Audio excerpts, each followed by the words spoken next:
au vaisseau, beau navire qui m'a mené ici, le long des côtes de l'Ionie. Je t'abandonne aux flots brillants, et d'un pied léger, je saute sur la grève. Tu vas retourner au pays où la Vierge est l'amie des nymphes. N'oublie pas de remercier les conseillères invisibles et porte-leur en offrande ce rameau cueilli par mes mains. Tu fus peint, et sur les montagnes, le vaste notos enflammé agitait tes branches épineuses, tes écureuils et tes oiseaux.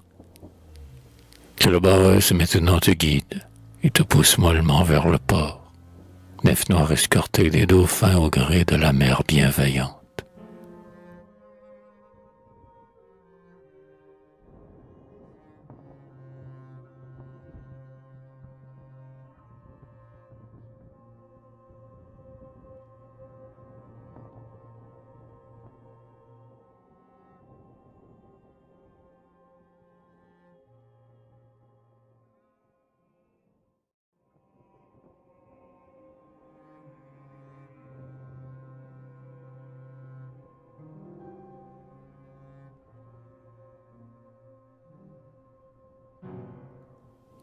Psafa, je me frotte les yeux.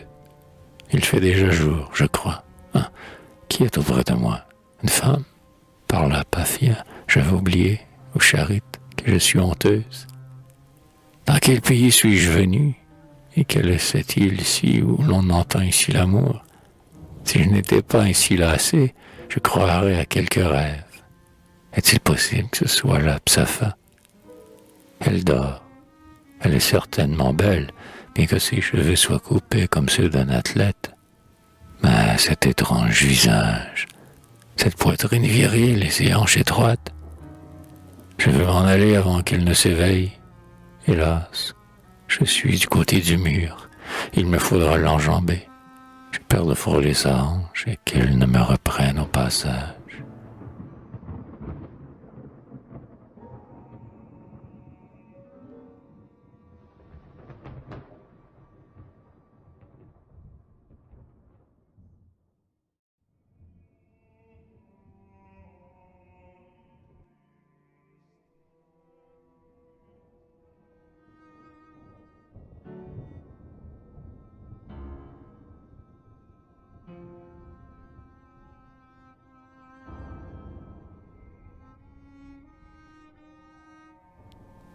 La danse de Glottis et de Kizé. Deux petites filles m'ont amené chez elles, et dès que la porte fut fermée, elles allumèrent au feu la mèche de la lampe et voulurent danser pour moi. Leurs joues n'étaient pas fardées, aussi brunes que leur petit ventre. Elles se tiraient par les bras et parlaient en même temps, dans une agonie de gaieté. Assises sur leur matelas que portaient deux tréteaux élevés, Glottis chantait à voix aiguë et frappait en mesure ses petites mains sonores. Kizé dansait par saccades, puis s'arrêtait, essoufflé par le rire, et prenant sa sœur par les seins, la mordait à l'épaule et la renversait, comme une chèvre qui veut jouer.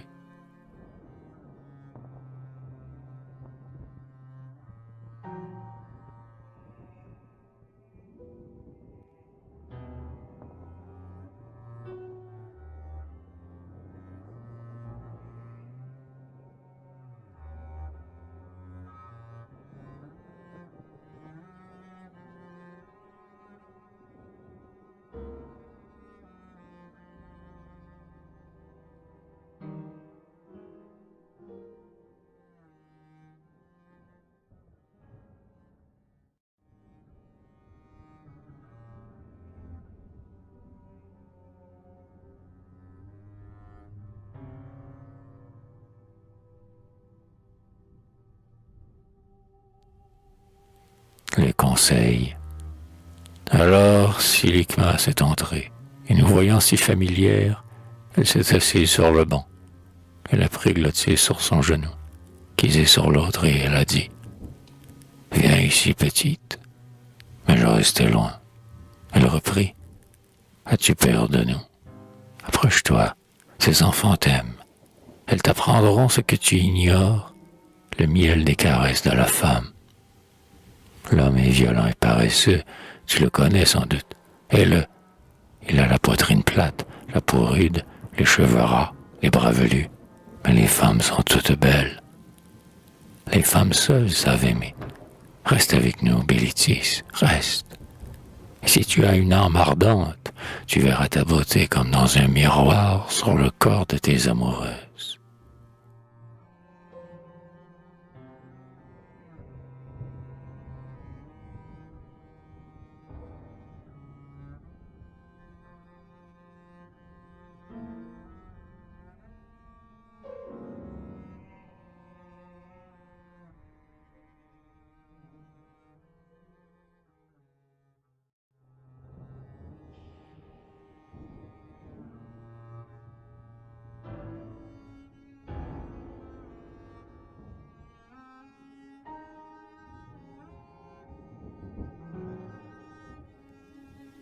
L'incertitude.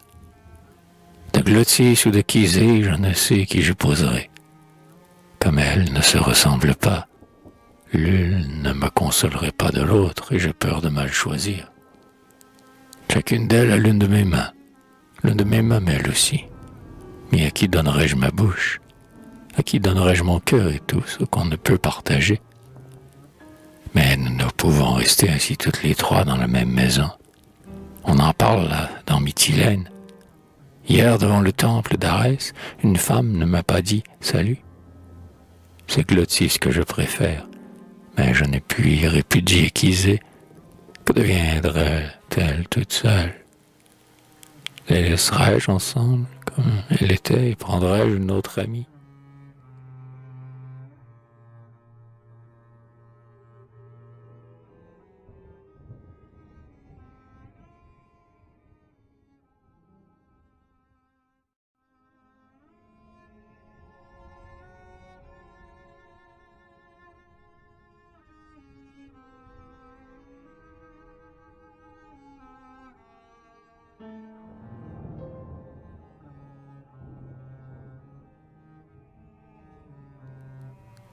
La rencontre.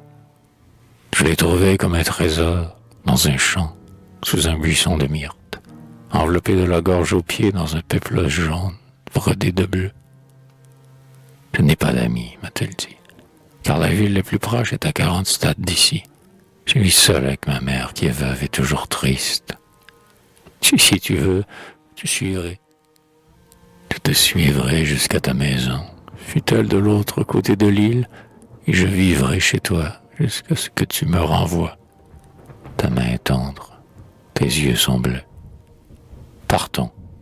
Je n'emporte rien avec moi que la petite Aphrodité qui est pendue à mon collier. Nous la mettrons près de la tienne et nous leur donnerons des roses en récompense de chaque nuit.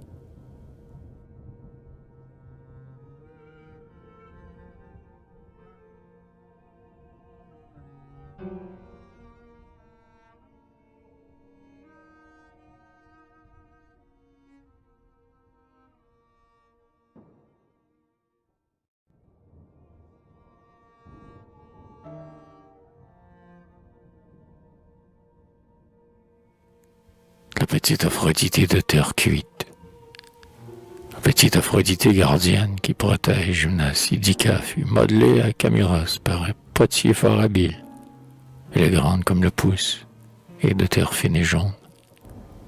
Ses cheveux retombent et s'arrondissent sur ses épaules étroites. Ses yeux sont longuement fendus et sa bouche est toute petite, car elle est la très belle. De la main droite, elle désigne sa divinité, qui est criblée de petits trous sur le bas-ventre et le long des veines, car elle est la très amoureuse.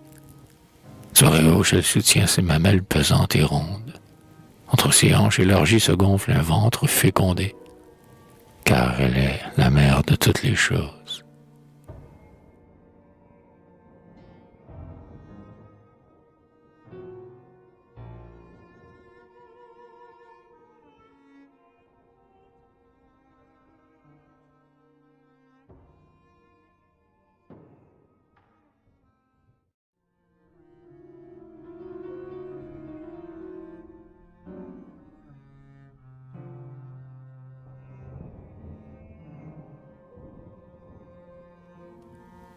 Le désir. Elle entra, et passionnément, les yeux fermés à demi. Elle unit ses lèvres aux miennes et nos langues se connurent. Jamais il n'y eut dans ma vie un baiser comme celui-là. Elle était debout contre moi, tout en amour et consentante. Un de mes genoux, peu à peu, montait entre ses cuisses chaudes qui cédaient comme pour un amant. Ma main rampante sur cette tunique cherchait à deviner le corps dérobé, qui tour à tour onduleux se pliait, ou cambré se raidissait avec des frémissements de la peau. Ses yeux en délire, elle désignait le lit, mais nous n'avions pas le droit d'aimer avant la cérémonie des noces, et nous nous séparâmes brusquement.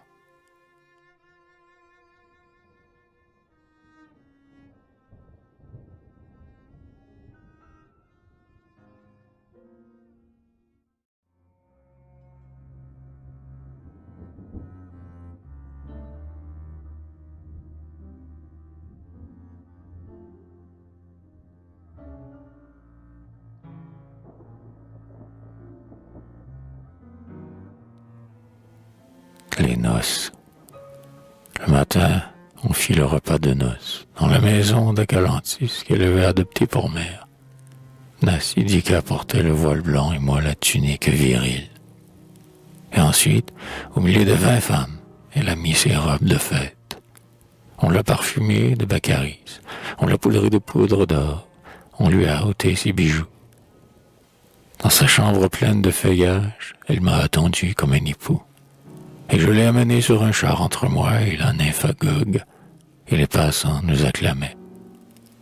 On a chanté le chant nuptial. Les flûtes ont chanté aussi. J'ai emporté Nassidika sous les épaules et sous les genoux, et nous avons passé le seuil couvert de roses.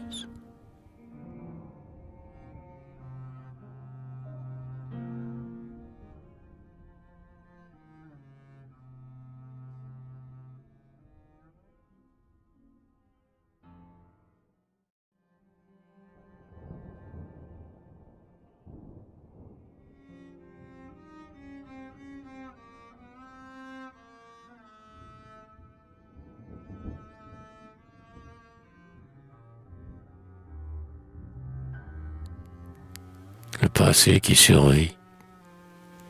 Je laisserai le lit comme elle l'a laissé, des feuilles rompues, les draps mêlés, afin que la forme de son corps reste empreinte à côté du mien. Jusqu'à demain, je n'irai pas au bain. Je ne porterai pas de vêtements et je ne peignerai pas mes cheveux, de peur d'effacer les caresses. Ce matin, je ne mangerai pas, ni ce soir. Et sur mes lèvres, je ne mettrai ni rouge ni poudre, afin que son baiser demeure.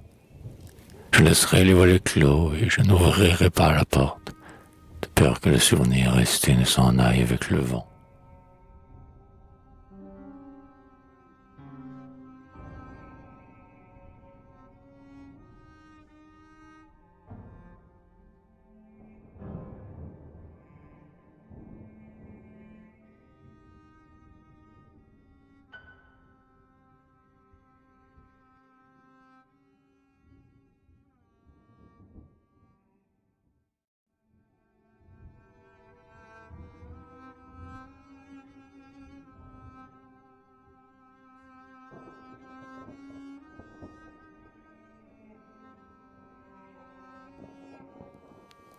La métamorphose.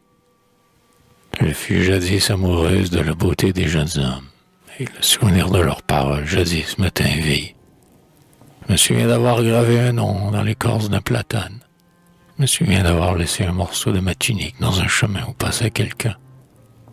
Je me souviens d'avoir aimé. Oh, Panichi, mon enfant, en quelles mains t'ai-je laissé? Comment, ô malheureuse, t'ai-je abandonné? Aujourd'hui, Nassidika seule, pour toujours, me possède. Qu'elle reçoive en sacrifice le bonheur de ceux que j'ai quittés pour elle.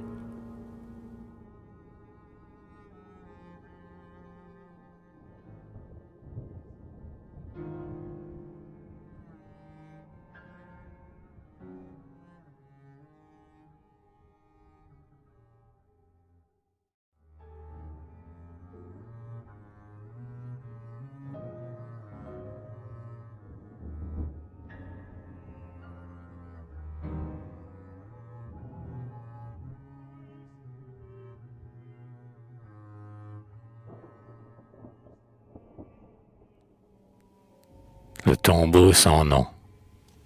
Nassidika, m'ayant prise par la main, me mena hors des portes de la ville, jusqu'à un petit champ inculte où il y avait une stèle de marbre.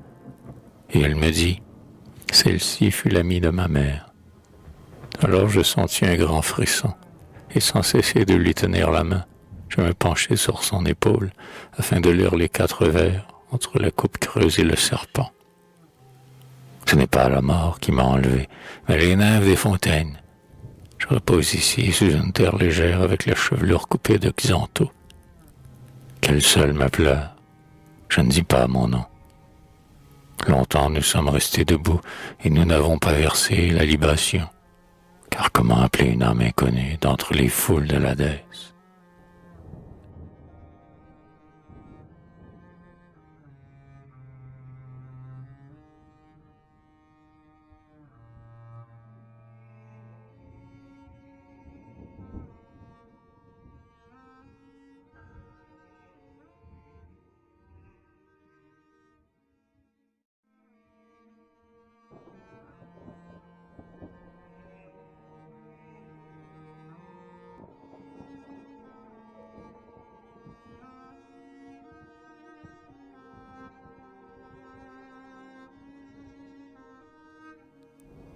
Les 3 beautés de Mnasidika.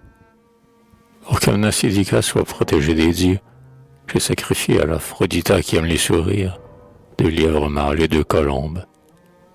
Et j'ai sacrifié à l'Arès 2 coqs armés pour la lutte et à la sinistre Hécata 2 chiens qui hurlaient sous le couteau. Et ce n'est pas sans raison que j'ai imploré ces 3 immortels, car Mnasidika porte sur son visage le reflet de leur triple divinité. Ses lèvres sont rouges comme le cuivre, ses cheveux bleuâtres comme le fer, et ses yeux noirs comme l'argent.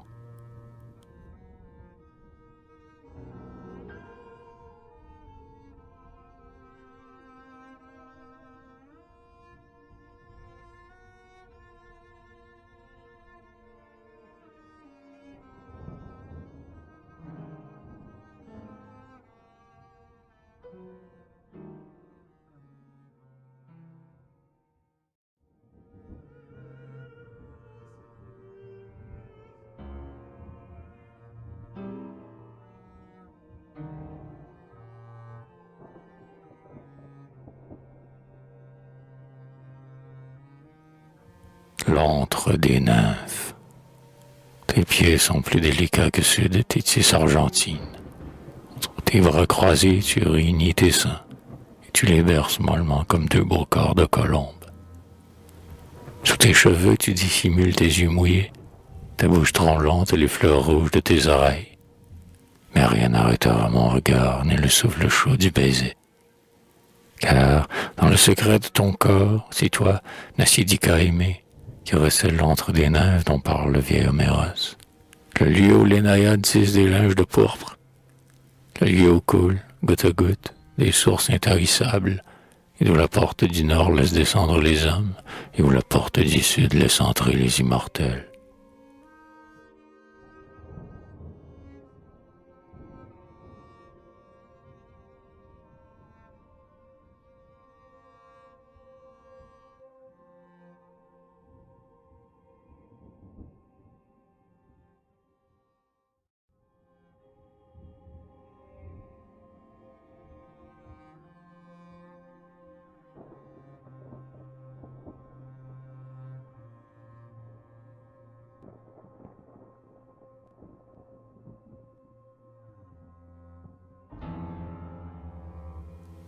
Les seins de Nassidika.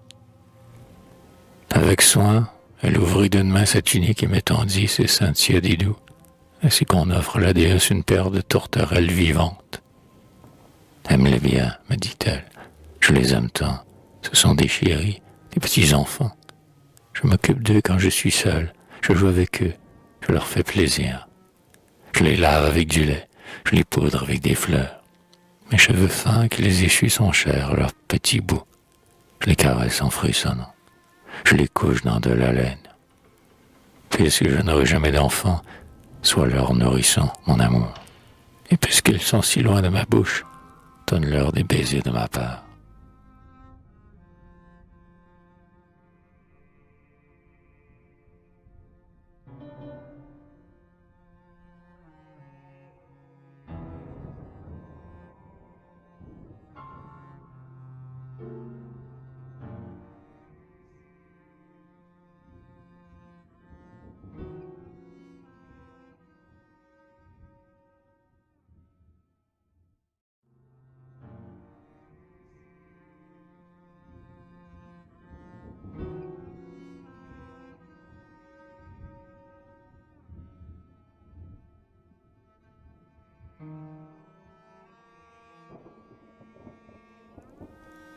La poupée. Je lui ai donné une poupée de cire rouge ou rose. Ses bras sont attachés par de petites chevilles, et ses jambes elles-mêmes se plient. Quand nous sommes ensemble, elle le couche entre nous, et c'est notre enfant. Le soir, elle la berce et lui donne le sein avant de l'endormir. Elle lui a tissé 3 petites tuniques, et nous lui donnons des bijoux le jour des Aphrodisies, des bijoux et des fleurs aussi. Il a soin de ses vertus, il ne la laisse pas sortir sans elle. Pas au soleil, surtout, car la petite poupée fondrait en gouttes de cire.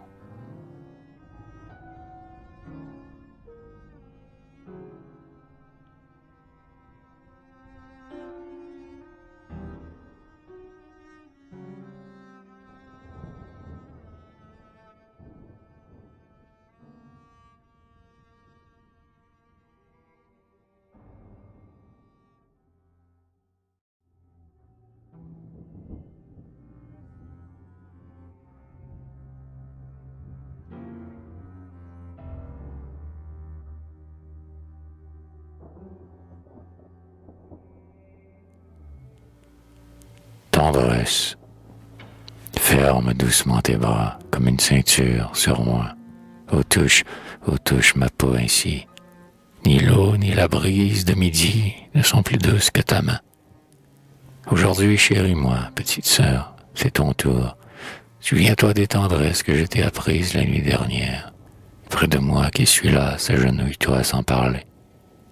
Tes lèvres descendent de mes lèvres, tous tes cheveux défaits les suivent, comme la caresse suit le baiser. Il glisse sur mon sein gauche, il me cache tes yeux. Donne-moi ta main, qu'elle est chaude, serre la mienne, ne la quitte pas. Les mains mieux que les bouches s'unissent, et leur passion ne s'égale à rien.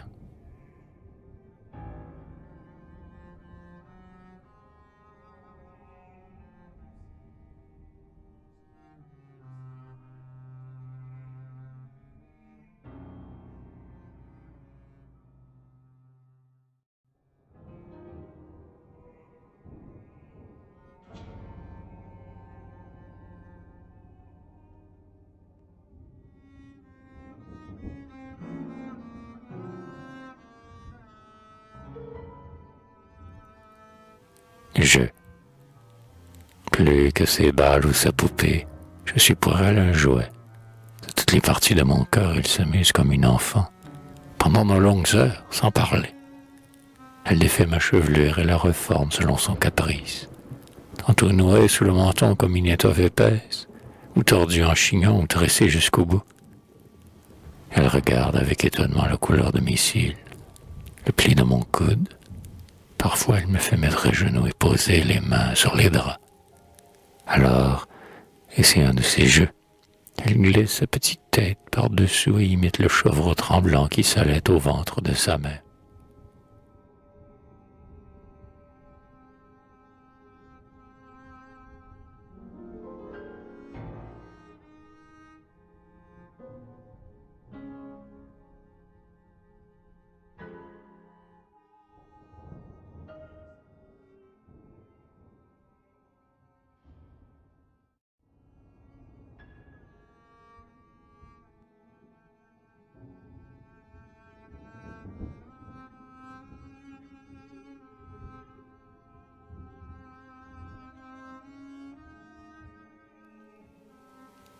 Pénombre.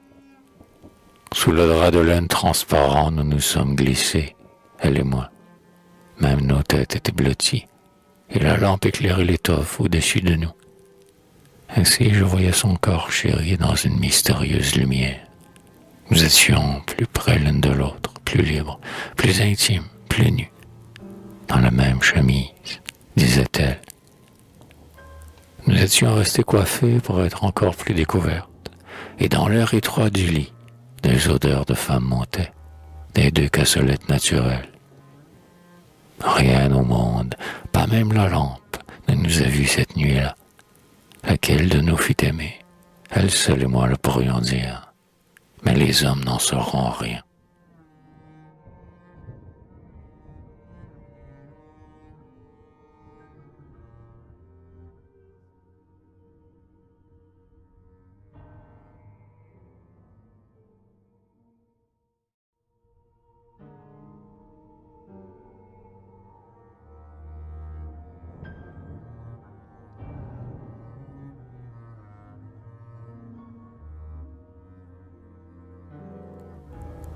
dormeuse. Elle dort dans ses cheveux défaits, les mains mêlées derrière la nuque. Rêve-t-elle? Sa bouche est ouverte. Elle respire doucement. Avec un peu de cygne blanc, j'y suis, mais sans l'éveiller, la sueur de ses bras, la fièvre de ses joues. Ses paupières fermées sont deux fleurs bleues. Tout doucement, je vais me lever. J'irai puiser l'eau, traire la vache et demander du feu aux voisins. Je veux être frisé et vêtu quand elle ouvrira les yeux. Sommeil. Demeure encore longtemps entre ses beaux cils recourbés et continue la nuit heureuse par un songe de bon augure.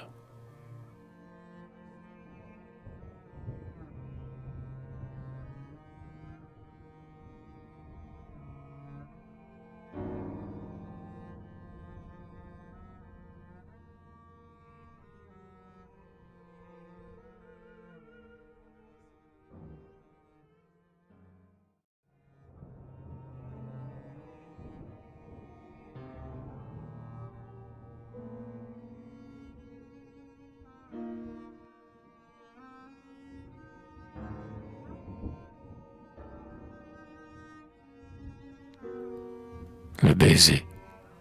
Je baiserai d'un bout à l'autre les longues ailes noires de tunique, aux deux oiseaux, colombes prises dont le cœur bondit sous ma main. Je prendrai ta bouche dans ma bouche comme un enfant prend le sein de sa mère, frissonne, car le baiser pénètre profondément et suffirait à l'amour. Je promènerai mes lèvres comme du feu sur tes bras, autour de ton cou, et je ferai tourner sur tes côtes chatouilleuses la caresse étirante des ongles. Écoute bruire en ton oreille toute la rumeur de la mer. Nasidika, ton regard m'importune. J'enfermerai dans mon baiser tes paupières frêles et brûlantes.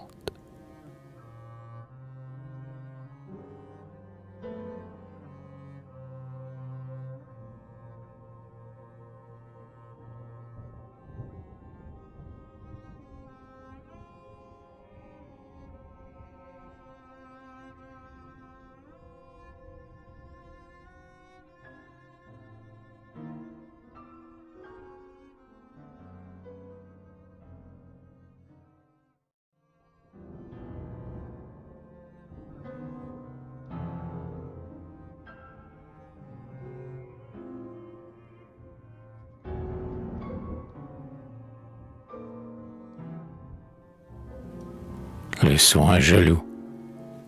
Il ne faut pas que tu te coiffes, de peur que le fer trop chaud ne brûle ta nuque ou tes cheveux. Tu les laisseras sur tes épaules et répandus le long de tes bras. Il ne faut pas que tu t'habilles, de peur qu'une ceinture ne rougisse les plis effilés de ta hanche. Tu resteras nu comme une petite fille. Mais il ne faut pas que tu te lèves, de peur que tes pieds fragiles ne s'endolorisent en marchant. Tu reposeras au lit, aux victimes d'Eros, et je panserai ta pauvre plaie. Car je ne veux voir sur ton corps d'autres marques, Nasidika, que la tache d'un baiser trop long, l'égratignure d'un ongle aigu, ou la barre pourprée de mon étreinte.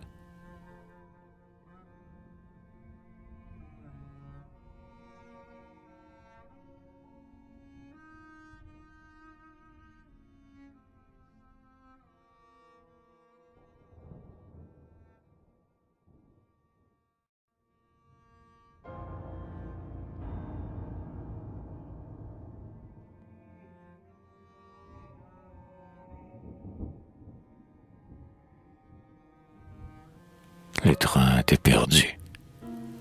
Aime-moi, non pas avec des sourires, des flûtes ou des fleurs tressées, mais avec ton cœur et tes larmes, comme je t'aime avec ma poitrine et avec mes gémissements. Quand tes seins s'alternent à mes seins, quand je sens ta vie contre ma vie, quand tes genoux se dressent derrière moi, alors ma bouche haletante ne sait même plus trouver la tienne.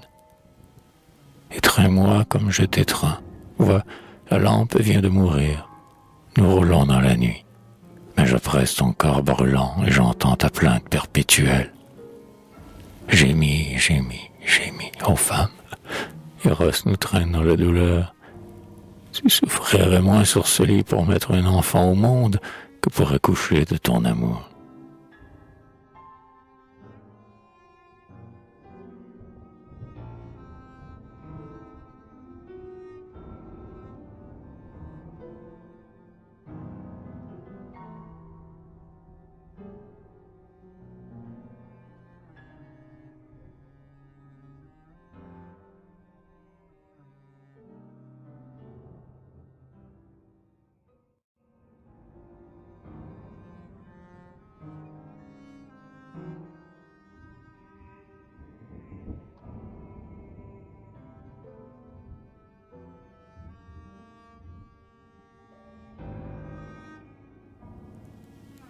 cœur. Haletante, je lui pris la main et je l'appliquai fortement sous la peau moite de mon sein gauche. Et je tournai la tête ici et là et je remuai les lèvres sans parler. Mon cœur affolé, brusque et dur, battait et battait ma poitrine, comme un satyre emprisonné heurterait, ployé dans une outre. Elle me dit, « Ton cœur te fait mal. » « Oh, Mnasidika, répondis-je, le cœur des femmes n'est pas là. Celui-ci est un pauvre oiseau, une colombe qui remue ses ailes faibles. Le cœur des femmes est plus terrible. Semblable à une petite baie de myrte, il brûle dans la flamme rouge et sous une écume abondante. C'est là que je me sens mordu par la vorace Aphrodité.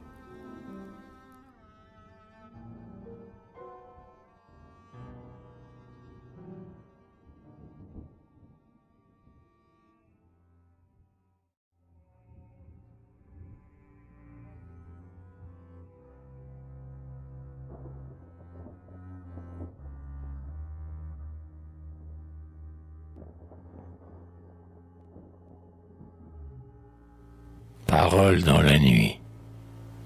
Nous reposons, les yeux fermés. Le silence est grand autour de notre couche. Nuit ineffable de l'été.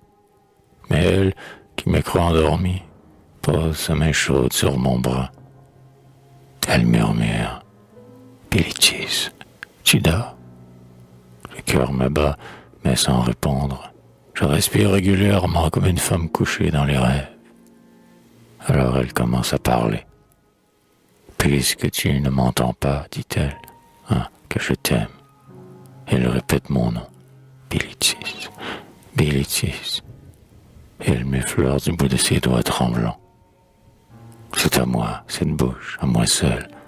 Y en a-t-il une plus belle au monde? Ah, mon bonheur, c'est à moi ces bras nus, cette nuque et ses cheveux.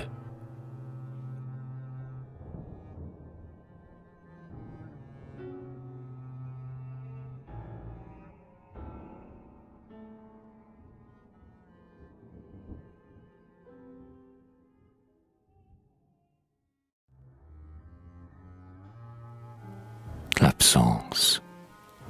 Elle est sortie, elle est loin, mais je la vois, car tout est plein d'elle dans cette chambre. Tout lui appartient, et moi comme le reste. Ce lit encore tiède où je laisse serrer ma bouche est foulé à la mesure de son corps. On ce coussin tendre a dormi sa petite tête enveloppée de cheveux. Ce bassin, celui où elle s'est lavée. Ce peigne a pénétré les nœuds de sa chevelure emmêlée. Ses pantoufles prirent ses pieds nus. Ses poches de gaz comptèrent ses seins.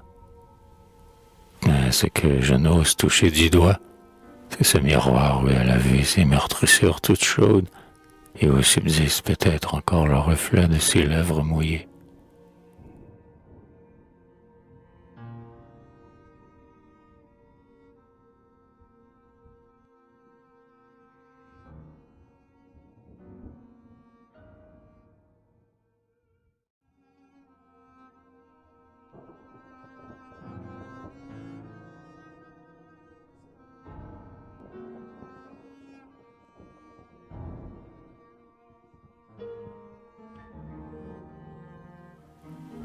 L'amour. Hélas, si je pense à elle, ma gorge se dessèche, ma tête retombe, mes seins durcissent et me font mal. Je frissonne et je pleure en marchant. Si je la vois, mon cœur s'arrête. Mes mains tremblent, mes pieds se glacent, une rougeur de feu monte à mes joues, mes tempes battent douloureusement. Si je la touche, je deviens folle. Mes bras se raidissent, mes genoux défaillent. Je tombe devant elle et je me couche comme une femme qui va mourir. Et tout ce qu'elle me dit, je me sens blessé. Son amour est une torture, elle est passée en temps de mes plaintes, hélas. Comment puis-je l'appeler bien-aimée?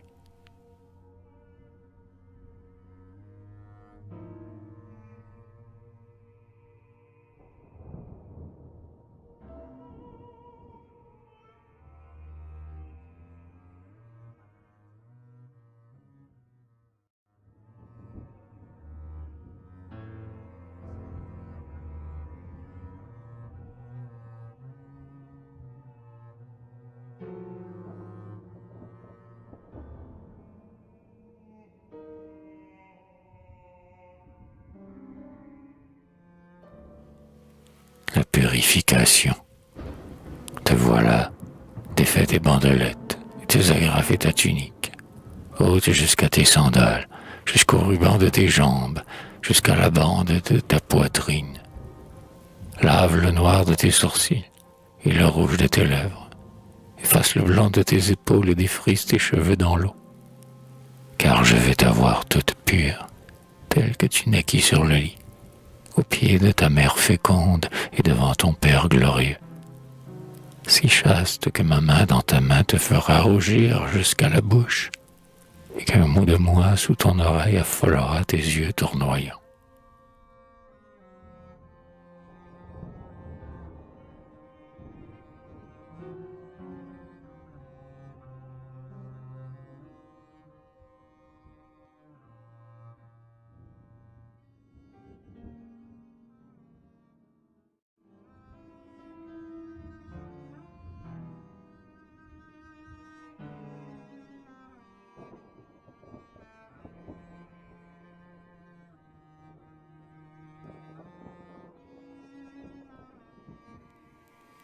La berceuse de Mnasidika, ma petite enfant, si peu d'années que j'ai de plus que toi-même, je t'aime, non pas comme une amante, mais comme si tu étais sortie de mes entrailles laborieuses. Lorsqu'étendu sur mes genoux, tes deux bras frêles autour de moi, tu cherches mon sein, la bouche tendue, et me tête avec lenteur entre tes lèvres palpitantes.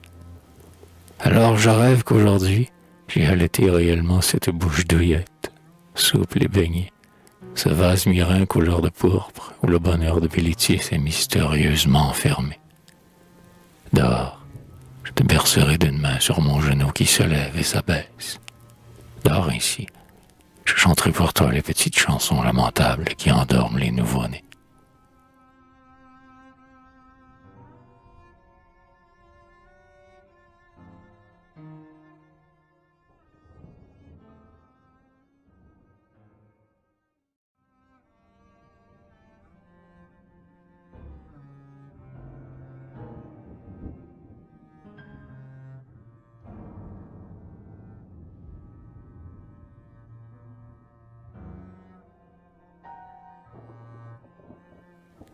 Promenade au bord de la mer. Comme nous marchions sur la plage, sans parler, et enveloppés jusqu'au menton dans nos robes de laine sombre, les jeunes filles joyeuses ont passé. Ah, c'est Bélitis, c'est Mnasidika. Voyez le beau petit écureuil que nous avons pris. Il est doux comme un oiseau et effaré comme un lapin. Chez l'idée, nous le mettrons en cage et nous lui donnerons beaucoup de lait avec des feuilles de salade. C'est une femelle, elle vivra longtemps. Et les folles sont parties en courant. Pour nous, sans parler, nous sommes assises. Moi sur une roche, elle sur le sable. Et nous avons regardé la mer.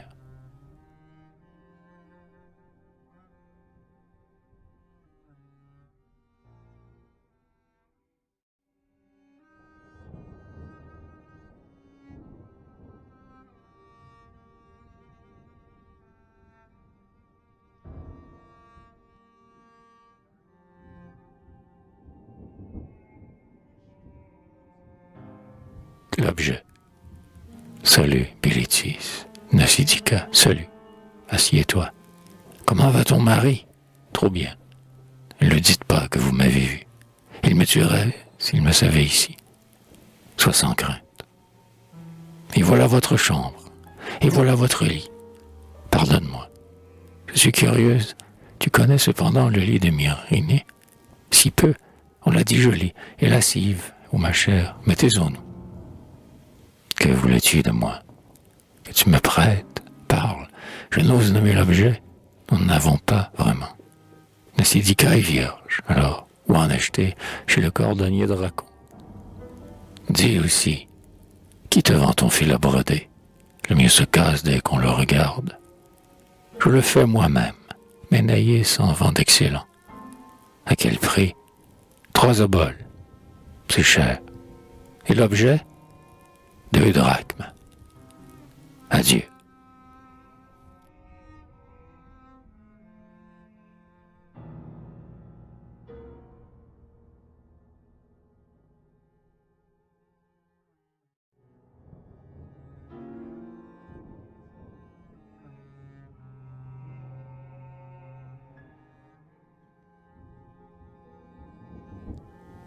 S'asseoir près du feu.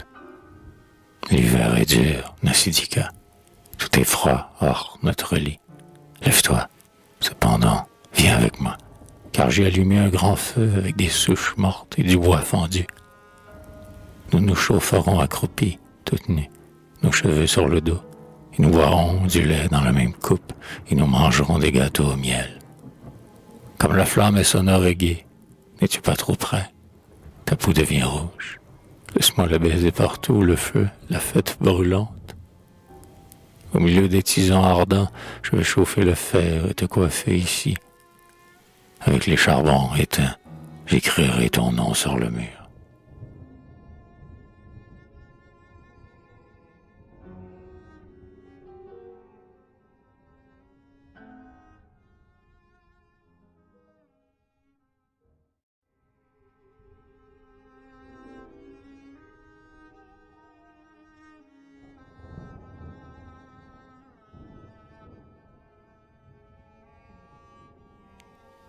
Prière.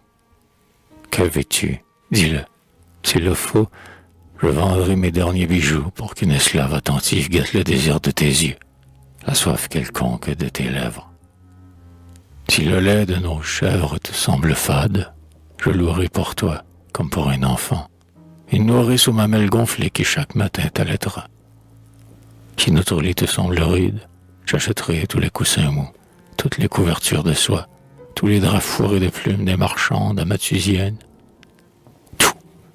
Mais il faut que je te suffise. Et si nous dormions sur la terre, il faut que la terre te soit plus douce que le lit chaud d'une étrangère.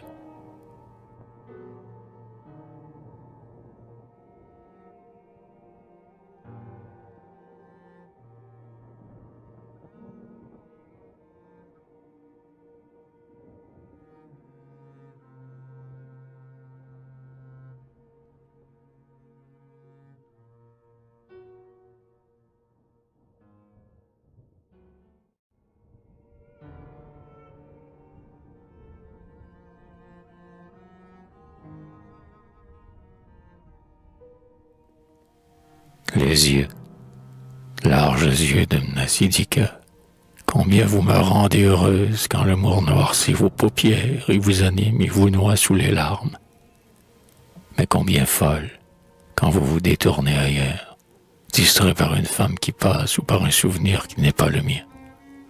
Alors mes joues se creusent, mes mains tremblent et je souffre.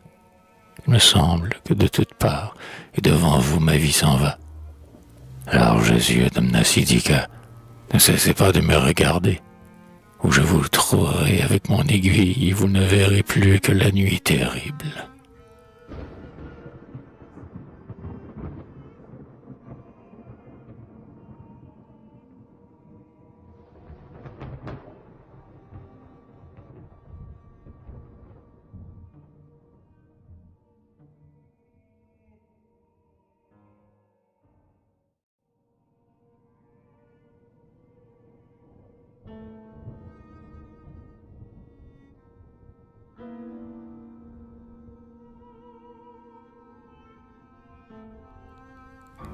Les phares, tout, et ma vie et le monde, et les hommes, tout ce qui n'est pas elle n'est rien.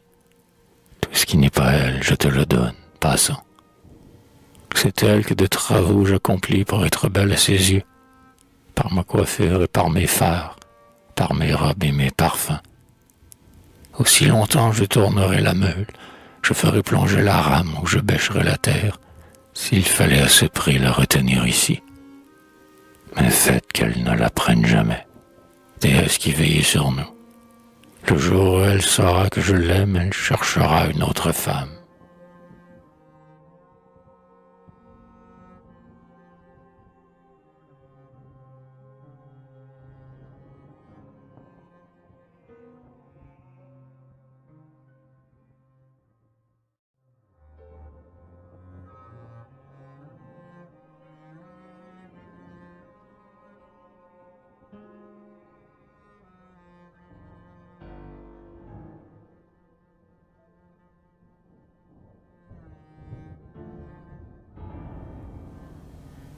Le silence de Nassidika. Elle avait ri toute la journée, et même elle s'était un peu moquée de moi. Elle avait refusé de m'obéir devant plusieurs femmes étrangères.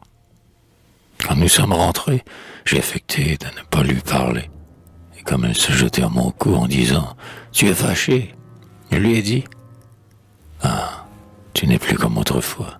Tu n'es plus comme le premier jour.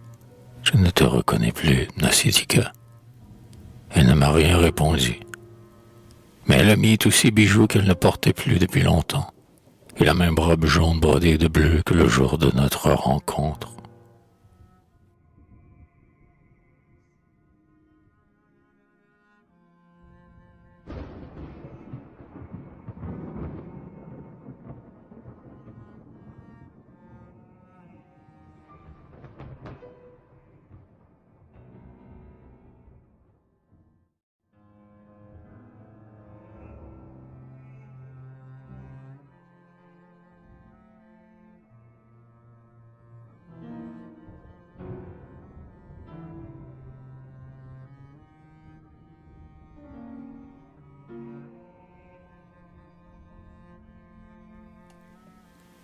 Scène. Où étais-tu? Chez la marchande de fleurs. J'ai acheté des iris très beaux. Les voici, je te les apporte. Pendant si longtemps, tu as acheté 4 fleurs? La marchande m'a retenu. Tu as les joues pâles et les yeux brillants. C'est la fatigue de la route. Tes cheveux sont mouillés et mêlés. C'est la chaleur et c'est le vent qui m'ont tout décoiffé. On a dénoué ta ceinture. J'avais fait le nœud moi-même, plus lâche que celui-ci. Si lâche qu'elle s'est défaite. Un esclave qui passait me l'a renoué. Il y a une trace à ta robe. C'est l'eau des fleurs qui est tombée. Nassidika, ma petite âme, tes iris sont les plus beaux qu'il y a dans tout Mytilène. Je le sais bien, je le sais bien.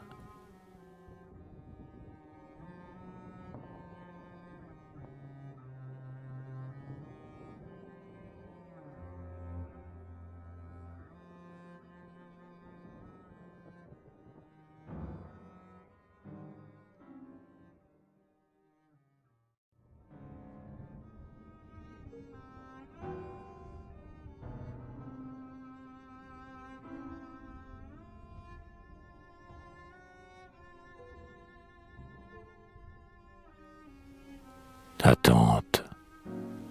Le soleil a passé toute la nuit chez les morts depuis que je l'attends, assis sur mon lit, las d'avoir veillé. La mèche de la lampe épuisée à brûler jusqu'à la fin. Elle ne reviendra plus. Voici la dernière étoile. Je sais bien qu'elle ne viendra plus. Je sais même le nom que j'ai. Et cependant, j'attends encore. Qu'elle vienne maintenant. Oui, qu'elle vienne. La chevelure défaite et sans rose. La robe souillée, tachée, froissée. La langue sèche, les paupières noires.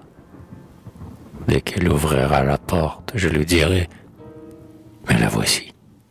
C'est sa robe que je touche, ses mains, ses cheveux, sa peau. Je l'embrasse d'une bouche éperdue et je pleure. »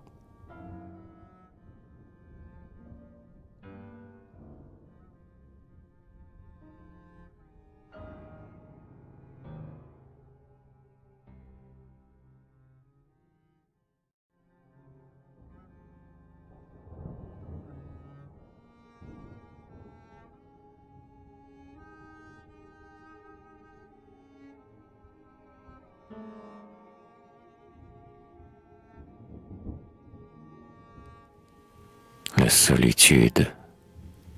Pour qui maintenant farderai-je mes lèvres? Pour qui polirai-je mes ongles?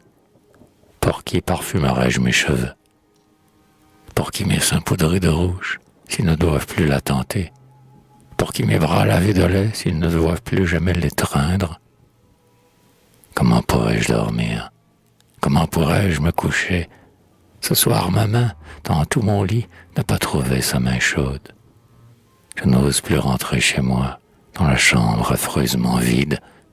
Je n'ose plus rouvrir la porte. Je n'ose même plus rouvrir les yeux.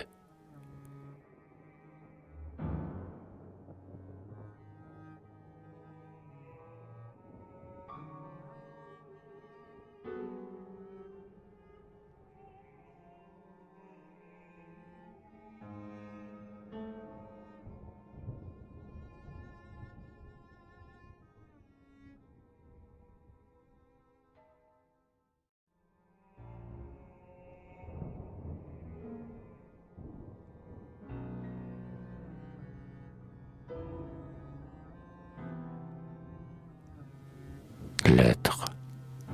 Cela est impossible, impossible. Je t'en supplie à genoux, avec larmes, toutes les larmes que j'ai pleurées sur cette horrible lettre. Ne m'abandonne pas ainsi. Songes-tu combien c'est affreux de te reperdre à jamais pour la seconde fois, après avoir eu l'immense joie d'espérer te reconquérir?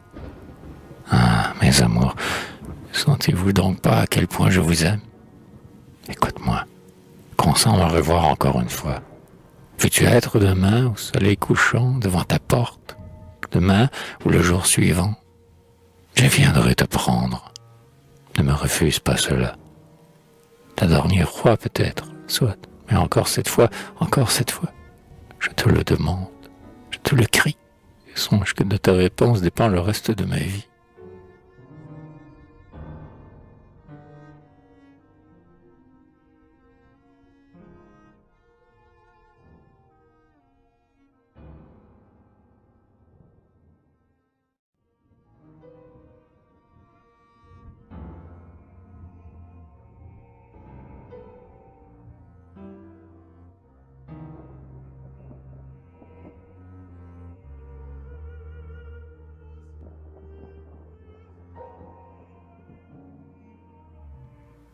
La tentative. Tu étais jalouse de nous, Girino, fille trop ardente, que des bouquets tu fais suspendre au marteau de notre porte. Tu nous attendais au passage et tu nous suivais dans la rue. Maintenant tu es selon tes vœux, étendu à la place aimée, et la tête sur ce coussin où flotte une autre odeur de femme. Tu es plus grande qu'elle n'était, ton corps différent m'étonne. Regarde, je t'ai enfin cédé. Oui, c'est moi. Tu peux jouer avec mes seins, caresser ma hanche, ouvrir mes genoux. Mon corps tout entier s'est livré à tes lèvres infatigables. Hélas. Ah, Girino, avec l'amour mes larmes aussi débordent. Essuie-les avec tes cheveux. Ne les baisse pas, ma chérie. Et relance-moi de plus près encore pour maîtriser mes tremblements.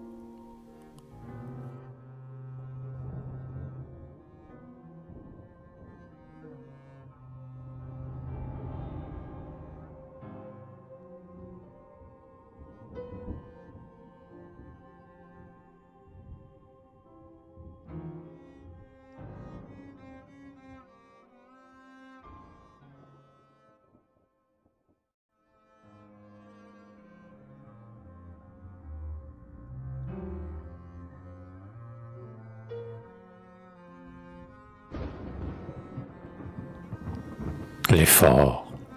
Encore. Assez de soupirs et de bras étirés. Recommence. Penses-tu donc que l'amour soit un délassement? Girino, c'est une tâche. Et de toutes la plus rude. Réveille-toi. Il ne faut pas que tu dormes. Que m'importent tes paupières bleues et la barre de douleur qui brûle tes jambes maigres. Astarté bouillonne dans mes reins. Nous nous sommes couchés avant le crépuscule. Voici déjà la mauvaise aurore. Mais je ne suis pas lasse pour si peu. Je ne dormirai pas avant le second soir. Je ne dormirai pas. Il ne faut pas que tu dormes. Oh, comme la saveur du matin est amère. Girino, apprécie-la. Les baisers sont plus difficiles, mais plus étranges et plus lents.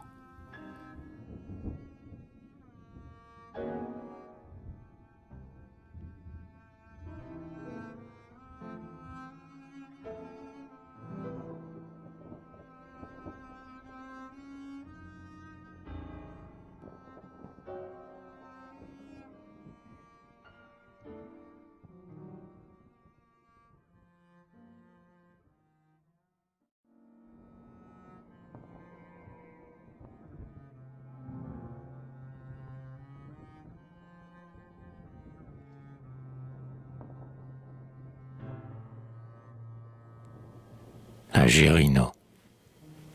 Ne crois pas que je t'ai aimé. Je t'ai mangé comme une figue mûre. Je t'ai bu comme une eau ardente. Je t'ai porté autour de moi comme une ceinture de peau. Je me suis amusé de ton corps, parce que tu as les cheveux courts, les seins en pointe sur ton corps maigre, et les mamelons noirs comme deux petites dattes. Comme il faut de l'eau et des fruits, une femme aussi est nécessaire. Mais déjà, je ne sais plus ton nom. Toi qui as passé dans mes bras comme l'ombre d'une autre adorée. Entre ta chair et la mienne, un rêve brûlant m'a possédé. Je te serrais sur moi comme une blessure et je criais Nasidika, Nasidika, Nasidika.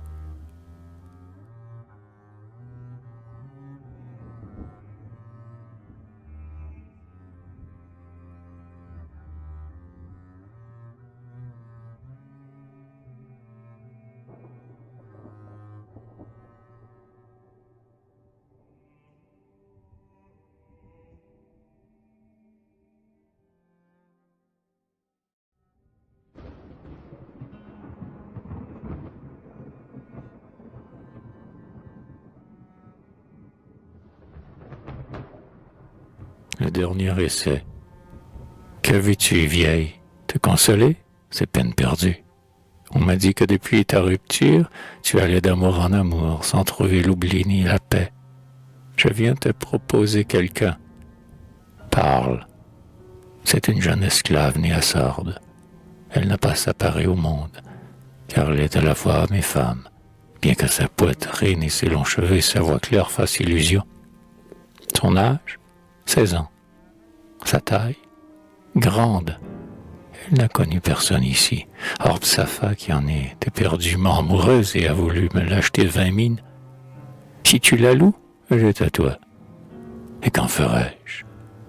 Voici 22 nuits que j'essaye en vain d'échapper au souvenir.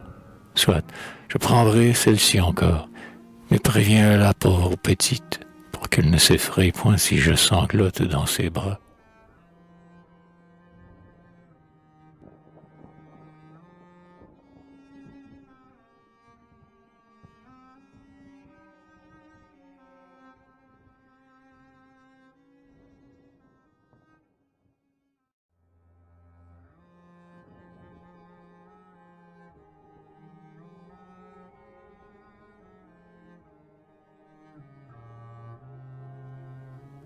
Le souvenir déchirant.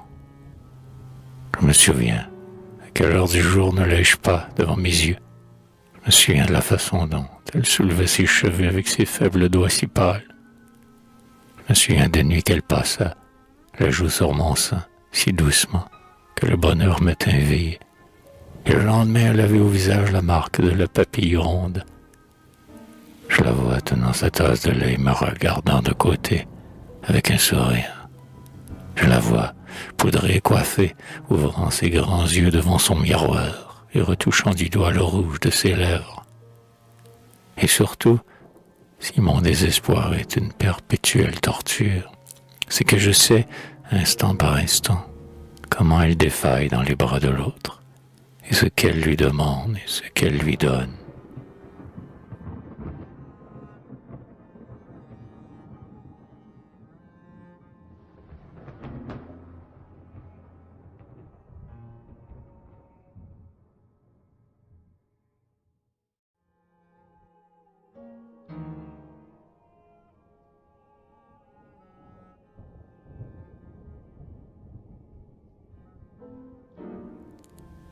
À la poupée de cire. Poupée de cire, jouet chéri qu'elle appelait son enfant. Elle t'a laissé toi aussi, elle t'oublie comme moi, qui fut avec elle, ton père ou ta mère, je ne sais. La pression de ses lèvres avait déteint tes petites joues. Et à ta main gauche, voici ses doigts cassés qui la fit tant pleurer. Cette petite cycle-là que tu portes, c'est elle qui te l'a brodée. À l'entendre, tu savais déjà lire. Pourtant, tu n'étais pas sevré. Et le soir, penchée sur toi, elle ouvrait sa tunique et te donnait le sein. Afin que tu ne pleures pas, disait-elle. Poupée, si je voulais la revoir, je te donnerais à l'Aphrodité, comme le plus cher de mes cadeaux. Mais je veux penser qu'elle est tout à fait morte.